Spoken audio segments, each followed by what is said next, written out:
texto que nós vamos ler, Evangelho de Jesus Cristo, segundo escreveu Marcos, capítulo de número 11.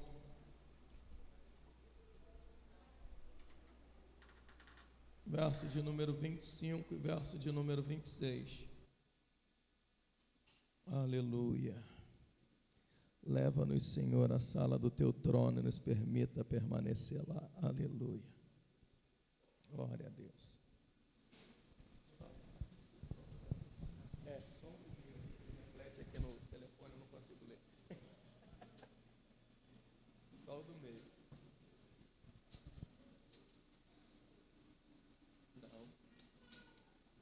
Não. Esse não. O de cá. Esse aí. Glória a Deus. Eu fico refletindo aqui na tela, atrapalha a leitura. Evangelho de Jesus Cristo, segundo escreveu Marcos, capítulo 11, verso 25 e 26. Quem achou, diga amém. Vamos ler o texto que diz assim: E quando estiverdes orando, perdoai, se tendes alguma coisa contra alguém, para que vosso Pai que estás nos céus perdoe as vossas ofensas. Mas se vós não perdoardes, também o vosso Pai que está no céu vos não perdoará as vossas ofensas. Vamos todos juntos ler novamente o 25 e o 26? Todo mundo junto, um só coral. 1, 2, 3. E quando...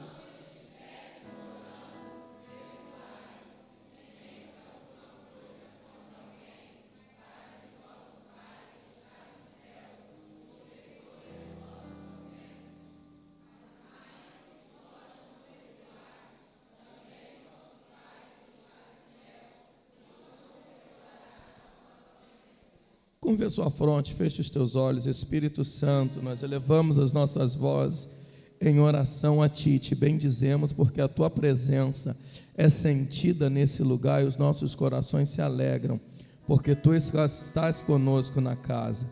Em nome de Jesus, assim como ministraste através dos louvores, das canções, ministra através da Tua palavra aos nossos corações, que possamos ser alimentados, abençoados, fortalecidos pela mesma nesse lugar. Fala, Senhor, de forma que possamos compreender. Fala, Senhor, porque os teus servos te ouvem nesse lugar.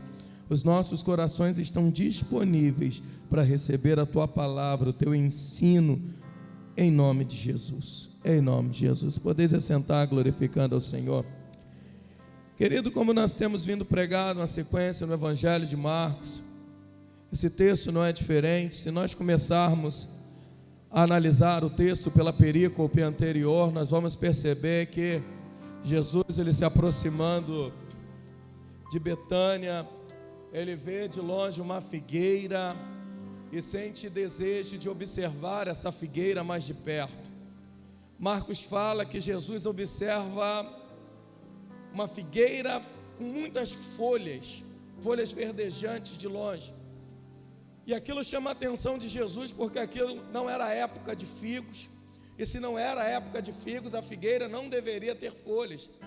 Todas as demais figueiras daquele lugar estavam secas, apenas os galhos, esperando o momento certo de frutificar, de ficar verdinha, florescer e frutificar mais uma. Se destacava no meio das demais, porque ela tinha folhas, enquanto todas as outras não tinham folhas. Essa figueira ocupava uma posição de destaque. Essa figueira era a única que se destacava entre as outras. Essa figueira, querido, no texto de Marcos, ela vai simbolizar aqueles que sem modéstia alguma, sem nenhum constrangimento, se vangloriam e anunciam frutos que não possuem. A figueira estar com folhas, ela estava dizendo para quem estava passando: pode se aproximar e colher, porque eu tenho frutos para te alimentar. A figueira com folhas, com a sua folhagem robusta, bonita, estava propagando, anunciando uma coisa que não tinha. Então Jesus se aproxima dela para investigar por que aquela figueira era diferente das demais, porque ela estava com muitas folhas. Então Jesus quis se aproximar para perceber se ela possuía algum fruto. Jesus, ele tem o direito legal de se aproximar de nós, investigar a nossa vida, investigar a nossa alma, investigar a nossa conduta, investigar a nossa forma de viver, querido. Jesus, ele pode se aproximar de nós a qualquer tempo e olhar e procurar para ver se encontra algum fruto, para ver se em nós uma fé genuína, para ver se em nós existe amor verdadeiro, para ver se tem alguma fé no nosso coração, para ver se ainda há fervor na nossa oração. Jesus, ele pode se aproximar, querido, e ele se aproxima porque ele não se deixa, ele não se permite enganar. Quando se aproxima de uma alma, ele faz com discernimento profundo, querido, porque dele ninguém zomba, a ele ninguém engana. Jesus, ele quando se aproxima, ele olha e procura para ver se tem alguma coisa em nós que possa servir, agradá-lo, querido. E nesse texto nós entendemos, nós aprendemos que o Senhor, ele não deseja, ele não tem o propósito que nós permaneçamos, que nós venhamos a continuar da forma que estamos, porque Jesus, ele quando se aproxima da figueira, e ele observa que aquela figueira tem folhas e não tem frutos, então ele faz uma coisa que causa espanto a muitos, ele amaldiçoa aquela figueira, ele olha para ela e diz: olha, você nunca mais produzirá fruto algum, você nunca mais servirá para nada, os seus galhos se secarão. E ele vai mais profundo, que ele diz: as suas raízes se secarão, e nada mais você irá produzir. Aos olhos daqueles que o acompanhavam, certamente um questionamento houve, porque no outro dia, quando os discípulos voltam com Jesus pelo caminho, eles vão perceber que aquela figueira que havia muitas folhas, agora ela está seca, agora ela está morta. E certamente se indagam no coração e diz: se Jesus tinha poder para amaldiçoá-la e fazê-la secar, porque Jesus não usou esse poder para fazê-la frutificar? Se o poder de Jesus era tão grande para fazer com que essa figueira morresse, porque ele não exercitou esse mesmo poder para que ela pudesse produzir frutos? Queridos, sabe por que Jesus, ele não faz com que a figueira produza frutos? Porque ele precisava ensinar uma grande lição àqueles discípulos. Jesus precisava ensinar uma grande lição à nação de Israel. Por quê? Porque Israel simbolizava aquela figueira ao contrário, simbolizava Israel. Era uma nação, era um povo que tinha muita folhagem, que causava admiração. Era um povo que a sua religiosidade era muito grande. Era um povo muito devoto, muito aplicado à lei, muito aplicado aos ensinos, muito aplicado à mensagem deixada pelos patriarcas, querido. Mas Jesus está demonstrando para eles que, apesar de ter muitas folhas, eles não eram capazes de produzir nenhum fruto. E uma árvore que não produz fruto, ela não serve para nada. Essa é a lição que Deus queria passar para Israel. Não adianta todas as nações olharem para vocês e verem a folhagem, achar que vocês estão brilhando, que vocês estão resplandecendo, pensar que vocês estão frutificando. Mas eu, quando me aproximo, eu não me contento só em encontrar folhas, Espírito Santo de Deus. Eu quero encontrar frutos, e frutos que permaneçam. E quando Jesus não encontra esses frutos, ele dá a pior sentença que um ser humano pode receber na vida. Jesus olha para a figueira, e na verdade, ele amaldiçoa entre aspas, porque ela já estava amaldiçoada, que ela florescia, ela tinha folhagem, mas não frutificava. Então Jesus olha para ela e diz: olha, você vai permanecer do jeito que você está, sem produzir nada. Não existe sentença pior para a nossa vida, querido, do que Jesus permitir que nós venhamos a continuar do jeito que nós estamos. Não existe pior condenação ou pior castigo do que permanecer do jeito que estamos. Mas aleluia, porque o Senhor, o desejo dele para mim, o desejo dele para a tua vida, não é que permaneçamos do jeito que nos encontramos, mas o desejo dele para nós é que possamos ser transformados, renovados, restaurados, vivificados pelo poder dele, e aí sim viver uma vida frutífera para que o nome dele seja glorificado em nós.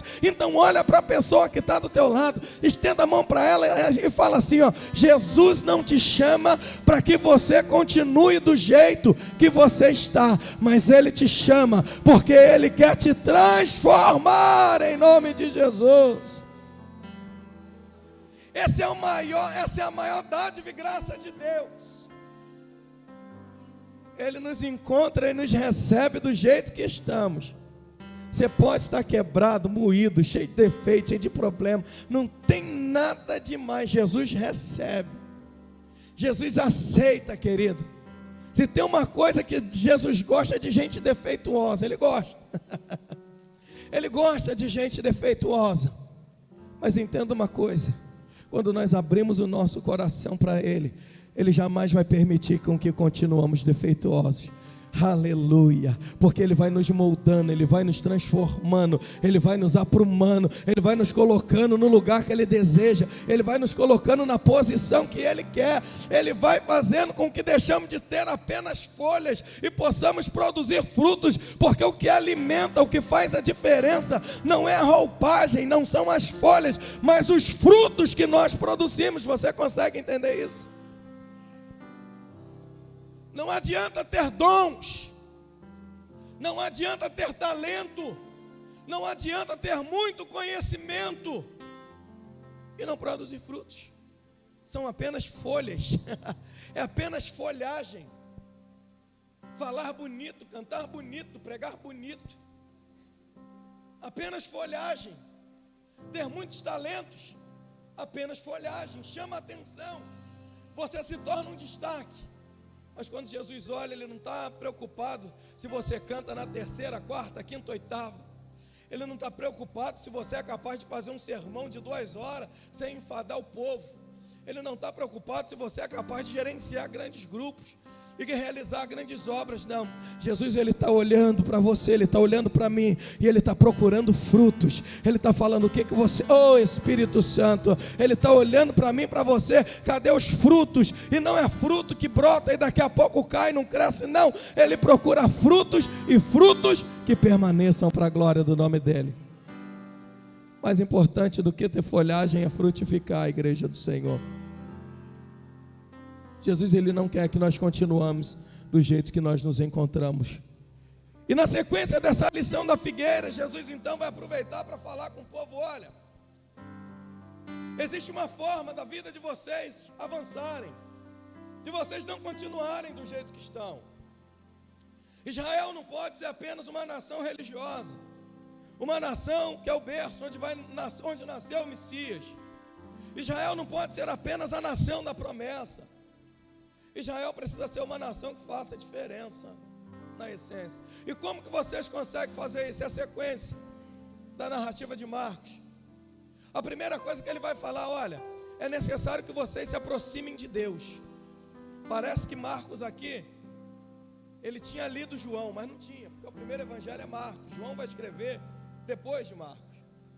Mas de repente eles bateram um papinho ali, e Marcos entendeu o que pensava João. Quando João escreve capítulo 5, que diz: eu sou a videira, e vocês são os ramos. Todo ramo que não estiver em mim, o que acontece com ele? Pai, corta. Por quê? Se ele não está em mim, ele não é capaz de produzir frutos. Se o ramo não estiver ligado à videira, ele não é capaz de produzir frutos. E se esse ramo não é capaz de produzir frutos, então o Pai vai e o corta, poda e lança no fogo, porque só serve para isso, para combustível. Mas todo ramo que estiver em mim, o Pai poda ele. Oh Espírito Santo, o Pai poda ele, para que ele possa frutificar mais ainda. Entenda isso, querido. Às vezes você fala: Senhor, eu tenho trabalhado tanto, eu tenho feito tanto, e porque às vezes eu sinto dores, e porque às vezes eu passo por alguns percalços, Deixa eu dizer algo da parte de Deus para a tua vida. O Senhor está te podando. Você está produzindo frutos. O Senhor vai te podar para que você produza mais ainda, em nome de Jesus, aleluia.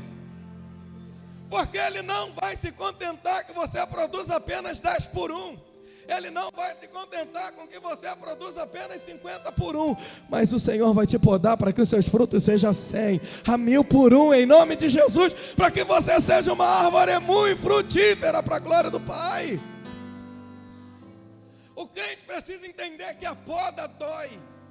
A poda significa perda. A poda significa ser limpo, ser tirado algumas coisas. A poda significa que coisas que nós achamos que tem valor, mas Deus estava olhando, não, isso não tem, eu vou tirar, então deixa Deus tirar. A gente fala, não, Senhor, e a poda é necessária, querido. A poda é necessária. Por mais difícil que ela seja, ela é necessária. Eu gosto muito de árvores. Queria ter um quintal grande para poder plantar lá. O quintal de casa é pequenininho, tinha 4 árvores gigantes. Tive que cortar 3, só sobrou uma. Porque não dava, era uma sujeirada demais, muito pequeno o quintal. Eu gosto de árvores. Mas a árvore você precisa ter coragem de ir lá e podar ela. Porque senão fica muitos galhos, aqueles galhos impedem que ela frutifique e frutifique bem. Em nome de Jesus, aceite a poda de Deus na tua vida, porque Ele está fazendo isso, não é porque deixou de te amar, não é porque você não é importante para Ele, Ele está te podando, é para o teu crescimento, é para o teu amadurecimento, em nome de Jesus. Ele poda, parece que Marcos estava entendendo isso, Marcos estava pensando nisso.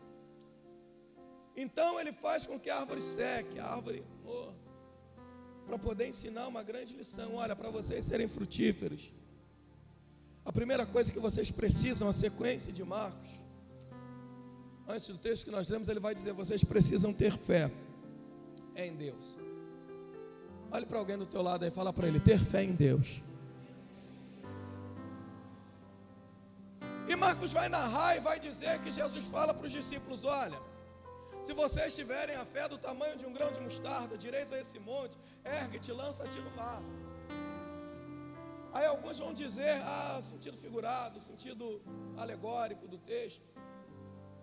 Mas se você for entender o pensamento daquele povo judaico, você vai ver que para eles monte simbolizava um grande problema, que era colocado diante deles e ninguém poderia se livrar. Tanto que você vai ver lá em Zacarias capítulo 4, verso de número 7, o profeta falando a respeito das adversidades de Israel, que era como um monte que se colocava diante deles. Então Jesus pega e fala para eles, olha, para vocês frutificar, será necessário vocês aprenderem que o poder de Deus abre caminhos onde não há caminho, que o poder de Deus faz acontecer coisas que aos homens é impossível que aconteça. O poder de Deus abre portas que humanamente são impossíveis de ser abertas. O poder de Deus transforma situações que humanamente são impossíveis de ser transformadas. Mas como isso vai acontecer? Através do exercício da sua fé. É preciso crer em Deus. Hebreus capítulo 11, verso 6, o escritor vai dizer, ora, sem fé é impossível agradar-lhe. Porque necessário se faz que aqueles que se aproximam de Deus creia que Ele existe e que é galardoador daqueles que o buscam. Você quer alcançar aquilo que você tem pedido?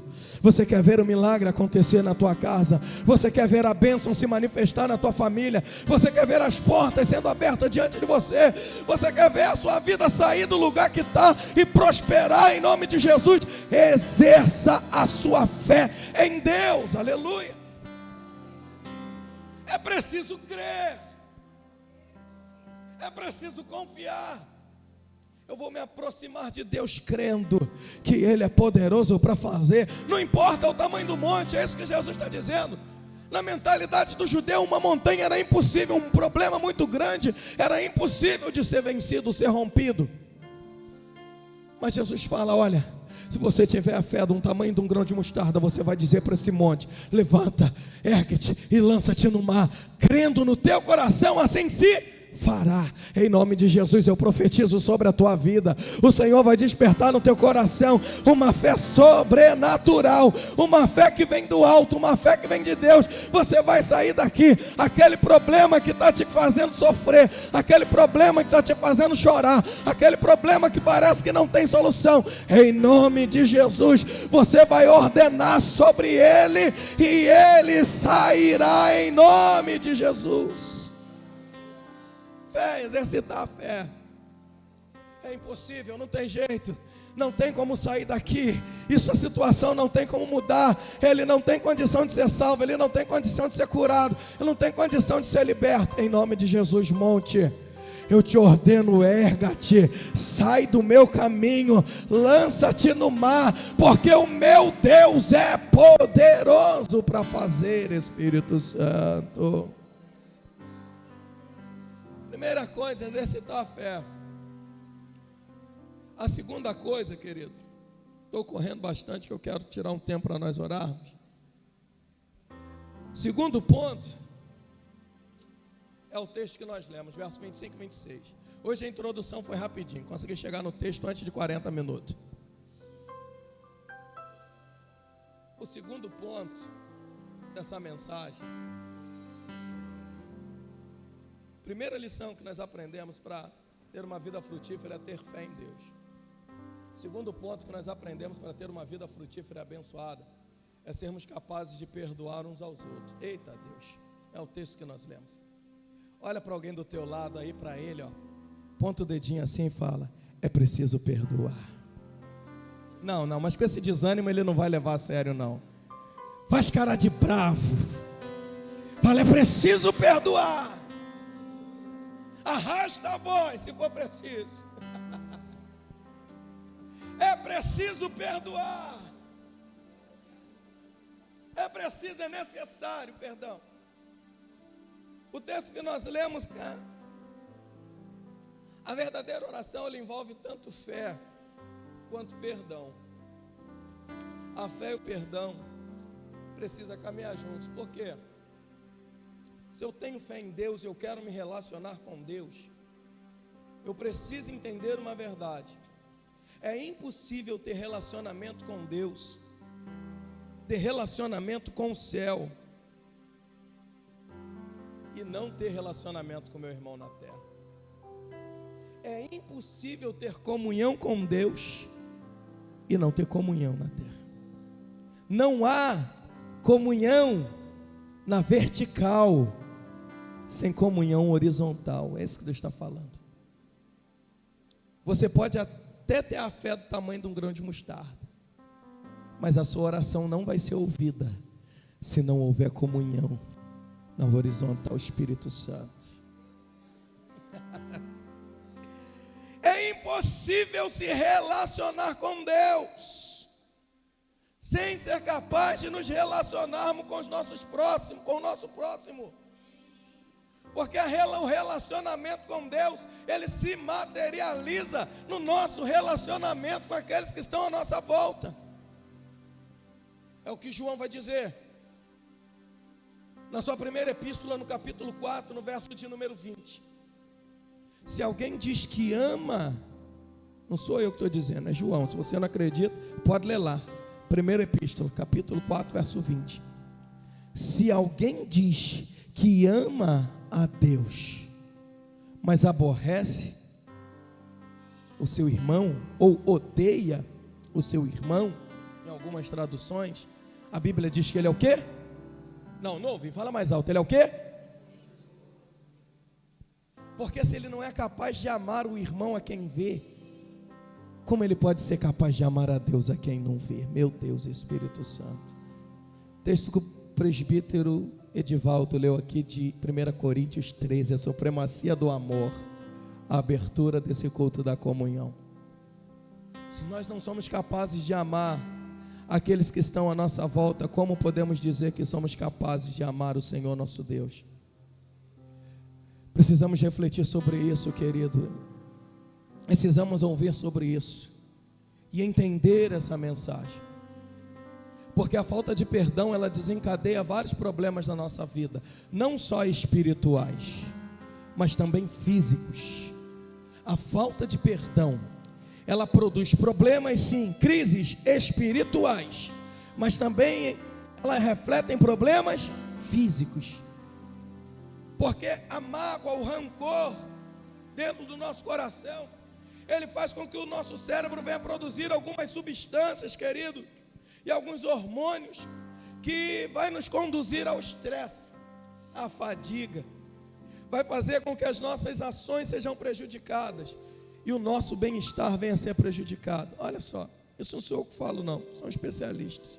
A mágoa consome muita energia, pois cada vez que nós precisamos recontar o que aconteceu, eu não sabia disso, como é bom a gente ler.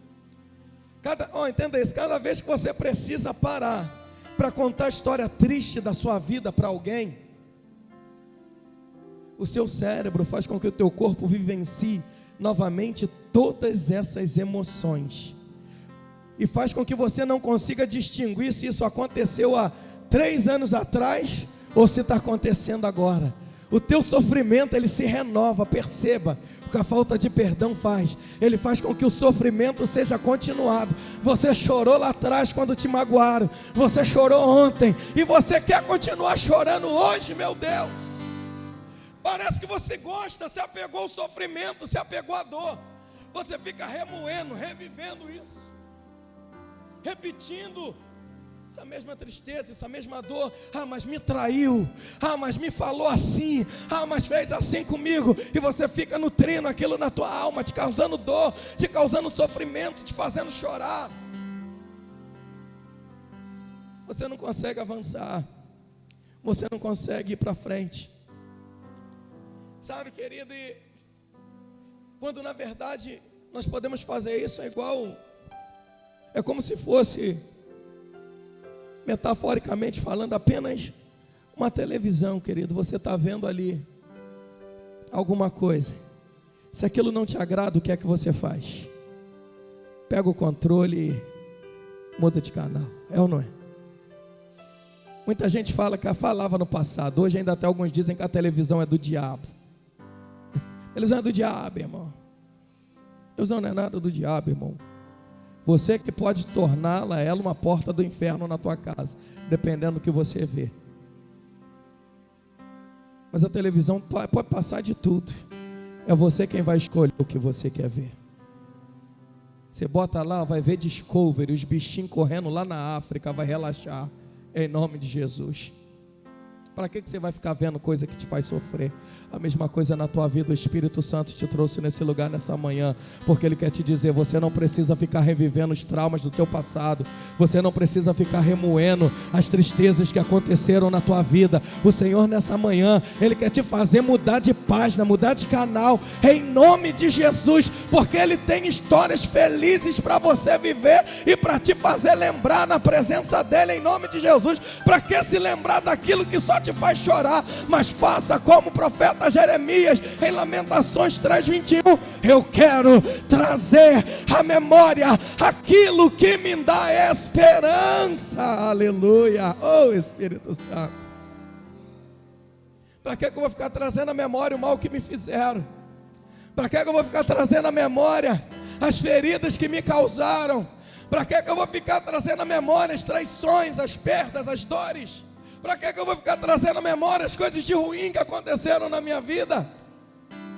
Em nome de Jesus, que o Espírito Santo te capacite a trazer à memória aquilo que te dá esperança, aquilo que te dá vontade de prosseguir, aquilo que te dá coragem para avançar, aquilo que te impulsiona a crescer em todas as áreas da tua vida. Fica remoendo. Mas causa disso também o povo brasileiro gosta muito de novela, aquelas mocinhas sofrendo, sofre a história toda. E a gente traz em nós essa questão do vitimismo, sabe? Nós gostamos muito de ser vítima, irmão. Nós gostamos demais de ser vítima. Nós gostamos de ser vítima. Perceba, em toda e qualquer história nós sempre somos a vítima. Eu nunca atendi no gabinete ninguém chegar e falar, pastor, eu sou o vilão da história, pastor, foi eu que fiz besteira, foi eu que atrapalhei tudo, foi eu que falei o que não devia, foi eu que não... Nunca recebi. Nunca recebi. De repente, o presbitério aqui já tratou algum caso assim. Eu nunca tratei vilão. Eu sempre só tratei de vítima e de mocinho. Falaram assim comigo, fizeram assim comigo, mexeram assim comigo. Sempre mocinho. Nessa manhã, em nome de Jesus, o Espírito Santo te chama e te diz: para de vitimismo, revista-se do poder de Deus. Em nome de Jesus, ordene aos problemas que eles saiam diante de ti. Não deixe coisas pequenas tirarem o teu sono, tirarem a tua paz. Não deixe coisas atrapalharem a sua comunhão com Deus, em nome de Jesus. Eu tenho ministério, eu tenho chamado, mas porque o presbítero Carlos fez assim comigo, eu vou parar. Você vai parar de frutificar. E quando o pai vê que não tem fruto, o que ele faz? Não deixe ninguém te impedir de ser frutífero na presença do Senhor, em nome de Jesus. Não deixe ninguém te impedir de fazer aquilo que Deus te chamou para fazer. Deus te chamou para ser frutífero, você crê nisso? Deus te chamou para ser frutífero, você crê nisso? Deus te chamou para frutificar, em nome de Jesus. A mágoa, além de tirar a sua paz, gerar estresse e prejudicar a qualidade do teu sono, o fato de nutrir sentimentos negativos influencia no desenvolvimento de diversas doenças. Quando eu estava lendo isso, eu achei até engraçado. Falei, pronto, acho que eu vou ter que ver quem eu tenho que pedir perdão. Porque, guardar mágoa pode produzir gastrite, hipertensão, diabetes. E sabe qual é o pior? Ou não pior, mas tão ruim quanto? Obesidade, irmão. Fala para o irmão do teu lado, essa gordurinha aí pode ser falta de perdão. Essa gordurinha localizada aí pode ser falta de perdão, irmão. Descobre logo quem você precisa perdoar. Vai lá e fala, me perdoa, e deixa essa gordurinha embora, se livra dela. Para que você vai ficar guardando isso? Quem que você... Vamos perdoar quem? Quem que eu preciso perdoar? Estou doido para perder a pochete, irmão, em nome de Jesus. Não aguento mais andar de pochete. Só pedir perdão, irmão. Pede perdão. Sabia disso? Te faz até engordar, irmão. A mágoa te faz engordar. Para que você está guardando esse negócio no teu coração, em nome de Jesus? Para que você está guardando esse sentimento no teu coração? Deus não te chamou para guardar mágoa. Deus te chamou para que o seu coração ame. Deus te chamou para encher o teu coração de paz, de graça. Deus, Ele te... eu não consigo, pastor. O Senhor, Ele te capacita em nome de Jesus. Eu profetizo sobre a tua vida, o Espírito Santo vai te capacitar a liberar o perdão. Ainda que você diga, mas me feriu demais, mas me machucou demais. A pessoa que te feriu está seguindo a vida dela, nem lembra do que fez. E você está empacado no mesmo lugar. Não sai, não avança. Aí você pensa que está prejudicando ela, sua raiva, ficar falando dela pelos cantos, fofocando, difamando, está prejudicando ela, não está prejudicando você. Que a pessoa está lá, continua vivendo a vida dela, fazendo o que tem que fazer, e você está ali, reproduzindo o sofrimento. Mas nessa manhã, em nome de Jesus, o Senhor te chama, chega de sofrer, chega de amargura, chega de mágoa no coração. O Espírito Santo te dá a paz do céu, em nome de Jesus. Não há como se reconciliar com Deus e viver em guerra com os irmãos. Não podemos amar a Deus e odiar o irmão. Não há vitória na oração sem o exercício do perdão, querido. Não adianta você orar muito e não perdoar.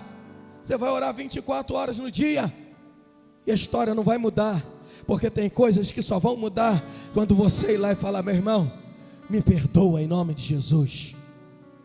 Falei o que não deveria ter falado, fiz o que não deveria ter feito, ou deixei de fazer o que era para ter feito. Em nome de Jesus, me perdoa, porque no meu coração, que é altar do Senhor, não há espaço para amargura, não há espaço para ira, não há espaço para rancor, porque o perdão é uma dádiva do céu, aleluia. Veja se não é o que diz o texto. E quando estiverdes orando, perdoai se tendes alguma coisa contra alguém, para que o vosso Pai que estás no céu perdoe também as vossas ofensas. Mas se vós não perdoardes, o vosso Pai que estás no céu também não vos perdoará. Você quer receber o perdão de Deus? Amém? Quem quer receber o perdão de Deus? Então olha para quem está do teu lado e fala para ele de novo. Então é preciso liberar o perdão. É preciso perdoar. É preciso perdoar. Se coloque de pé nessa manhã em nome de Jesus. É preciso perdoar, querido. É preciso se reconciliar. É preciso estar em paz com Deus. Querido, diferenças sempre vão haver, pensamentos contrários sempre vão haver, opiniões divergentes sempre vão haver. Um quer ir para a direita, outro quer ir para a esquerda, um quer subir, um quer descer. Isso faz parte do convívio humano. O que não pode, querido, é o ódio, a mágoa, o rancor. Eu não falo com ele, eu não falo com ela. Se ele vir, eu atravesso a rua para passar do outro lado, não passo na mesma calçada. Perdoei, mas não esqueci. Perdoei, mas não convivo mais, irmã Elielza. Perdoei, mas não convivo mais, não ando mais junto.